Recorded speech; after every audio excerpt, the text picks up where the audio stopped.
Salam Indonesia, salam Nusantara dari Sabang sampai Merauke dan Miangas sampai Pulau Rote. Mantala iman kita, mantala kasih kita, mantala pengharapan kita. Tentunya dalam Tuhan dan juru selamat kita dan juru selamat dunia. Jangan katakan bahwa Yesus bukan Tuhan, jangan katakan pula bahwa Yesus bukan juru selamat. Dia adalah Tuhan, dia adalah juru selamat. Kalau engkau percaya, engkau akan diselamatkan. Engkau tidak percaya, engkau akan dihukum. Yohanes 3 ayat 16 dan Yohanes 3 ayat 36 dan Yohanes 14 ayat yang ke-6 Yesus berkata, akulah jalan dan kebenaran dan hidup. Tiada seorang sampai kepada Allah kalau tidak melalui aku. Wow, mantap, luar biasa. Dan juga Yesus mengatakan, Petrus mengatakan dalam Kisah 4 ayat 12, dan keselamatan tidak ada dalam siapapun juga selain dia, di dalam dia Yesus Kristus. Karena di bawah kolong langit ini tidak ada nama lain yang diberikan kepada manusia yang olehnya kita diselamatkan. Wow. Dan Yohanes 3 ayat 16, karena begitu besar kasih Allah akan dunia ini sehingga ia mengaruniakan anaknya yang tunggal supaya setiap orang percaya kepadanya tidak binasa melainkan beroleh hidup yang kekal. Oh, haleluya. Dan juga dengan hati percaya engkau dibenarkan, dengan mulut mengaku engkau diselamatkan, dan orang yang percaya tidak akan pernah dipermalukan oleh Tuhan. Yohanes Roma 10 ayat 9 dan 10. Puji nama Tuhan. Semoga di pagi hari ini kekuatan Tuhan, kekuatan firman, kekuatan Roh Kudus, kekuatan doa, kekuatan iman akan senantiasa menyertai kita. Selamat pagi, selamat kita berjuang di hari ini, dan jangan lupa tetaplah takut akan Tuhan, carilah perkenanan Allah di dalam semua ini. Tuhan Yesus memberkati. Mari kita tunduk kepada kita. Terima kasih Tuhan, kami mau melakukan hal yang menyenangkan bagi Tuhan sepanjang umur kami, dalam nama Yesus. Amin. Saya membacakan satu ayat dalam Mazmur 37 ayat yang keempat. Dan bergembiralah karena Tuhan, maka ia akan memberikan kepadamu apa yang diinginkan hatimu. Haleluya. Hati yang gembira adalah obat.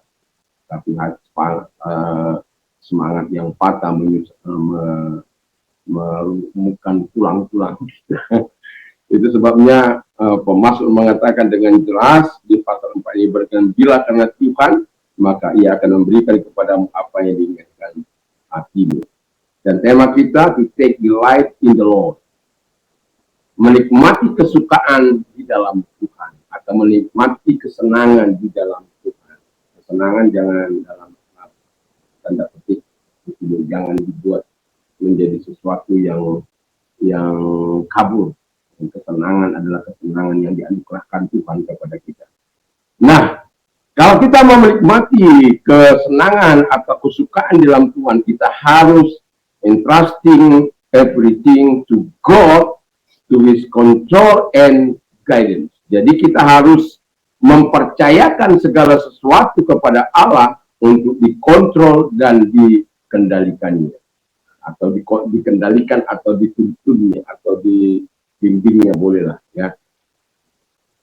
Nah, apa-apa yang perlu untuk menikmati kesukaan, kita tidak bisa hidup dalam dosa, dan ya our life juga tetap serahkan. Hidup kita ini harus kita serahkan kepada Tuhan, supaya dikendalikan Tuhan, dikontrol Tuhan, dan dituntun oleh Tuhan. Kita sebagai pribadi, saya sebagai pribadi, dan kemudian keluarga, anak-anak saya, istri saya, kita harus serahkan kepada Tuhan, supaya mereka juga dikendalikan. Coba bayangkan, kalau misalnya suami takut Tuhan, istri takut, bahaya itu. Terjadi pertempuran siang dan malam, tak tahu siapa pemenangnya. Nggak boleh terjadi. Supaya kita sama-sama menikmati kesukaan Tuhan itu. Jadi kita keluarga harus hidup dalam takut akan Tuhan itu, supaya kesukaan itu kita nikmati bersama. Apa yang diberikan oleh Tuhan dinikmati bersama gitu. Lalu kemudian itu tadi our family, terus kemudian our job, ya, pekerjaan kita, pelayanan kita, bagi kita hamba Tuhan, tentu pelayanan kita perlu kita serahkan. Pelayanan bukan menjadi sebuah kesukaan, tapi menjadi sebuah kesukaan. Saya ketika mendapatkan untuk memberikan pelayanan dua kali sehari, bagi saya mulanya itu berat, ya. Walaupun saya tahu memang berat, kadangkala harus meneliti, harus membaca buku-buku. Ya untungnya saya adalah pencinta buku, jadi buku-buku saya itu cukup banyak, dan saya bersyukur karena dari membaca itu juga saya bisa mendapatkan inspirasi dari sahabat-sahabat saya, rekan-rekan sepelayanan saya yang telah dianugerahkan Tuhan untuk bisa membaca buku mereka. Tetapi sumber yang terutama adalah Alkitab yang kita miliki, dan itu tidak boleh kita abaikan. Nah, jadi pekerjaan kita harus serahkan kepada Tuhan supaya dikontrol. Karena ini bukan masalah masalah daging, ini masalah roh. Sikap hati kita itu, ya, kita ingin pembicaraan kita, khotbah kita sampai kepada hati. Karena kita bukan pakai ini, tapi pakai ini, walaupun menggunakan ini untuk berpikir. Artinya, sebelum kita mengatakan firman Allah, kalau saya katakan mempercayakan, saya tidak mempercayakan hal-hal yang saya katakan, itu saya pendusta. Dan tentu itu tidak akan sampai ke dalam hati setiap kita. Dan juga yang perlu, position kita, harta benda kita, ya milik kita, perlu dipersembahkan kepada Tuhan, supaya jangan itu menjadi sumber petaka. Karena saya melihat ada banyak orang setelah diberkati oleh Tuhan, itu menjadi sumber petaka bagi mereka, sumber kehancuran.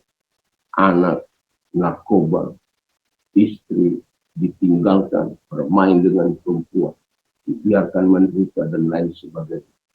Merasa bangga dengan harta yang dia miliki, dengan kekayaan yang dia miliki, sampai rela menyakiti pasangan yang sama-sama menderita, sama-sama sakit.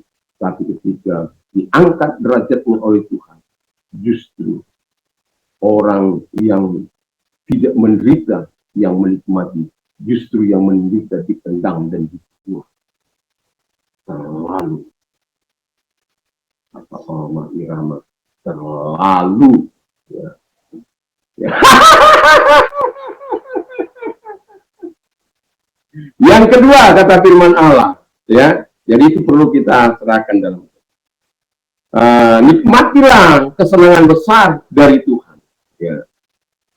Itu sebabnya dikatakan dan bergembiralah karena Tuhan. Dimana ketika kita bergembira karena Tuhan, berarti Tuhan memuaskan kita. Tuhan, siapa yang dapat memuaskan hati ini? Siapa yang dapat memuaskan kehidupan kita? Ada orang memuaskan hidupnya dengan seks, dengan narkoba, dengan rokok hantu, marijuana, dan lain sebagainya. Atau pergi ke luar negeri, pleasure, atau pergi ke tempat kota-kota seks, Thailand, Belanda, dan lain sebagainya. Dan mereka memuaskan hawa nafsunya di sana. Hanya untuk mencari kepuasan. Tapi kepuasan tidak akan pernah datang. Bergembira karena Tuhan. Itu karena Allah yang hadir dalam hati kita. Dan dengan kekuatan yang dianugerahkan kepada kita, kita bisa menikmati sukacita yang daripada Tuhan. Dan nikmati kekuatan besar daripada Tuhan itu. Menjadikan, kalau kita sudah puas, ya, dipuaskan oleh Tuhan karena kita gembira, keinginan kita dijawab oleh Tuhan. Melalui apa?